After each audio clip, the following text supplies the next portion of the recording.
La progression des incendies en Amazonie commence sérieusement à inquiéter la communauté internationale. 2500 nouveaux feux depuis 48 heures. Les rebuffades du président Jair Bolsonaro ont fait place à une certaine impuissance. C'est le chaos, dit-il, en annonçant l'envoi de l'armée.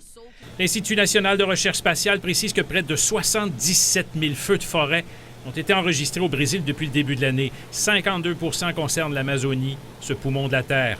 Les feux de forêt ne sont pas rares en Amazonie durant la saison sèche, mais là, c'est inhabituel.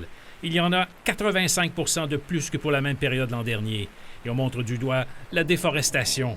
Climato-sceptique assumé, le président Bolsonaro a encouragé les activités de coupe. Il veut développer l'Amazonie, mais il semble en avoir perdu le contrôle. Não se tem prova disso, meu Deus do céu. Mercredi, il a accusé les ONG environnementales sans preuve d'allumer des feux pour ternir son image depuis qu'il leur a coupé les vivres, des organisations pourtant vouées à la sauvegarde de l'Amazonie.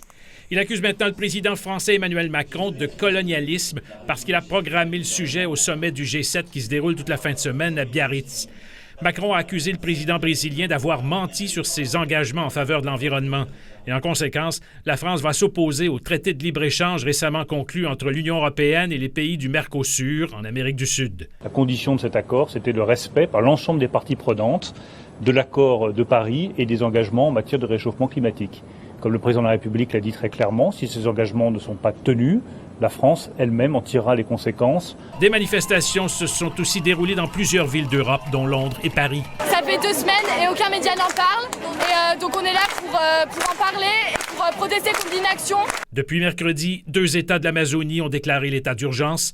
La région est le refuge de 3 millions d'espèces de plantes et d'animaux et produit 20 % de l'oxygène terrestre.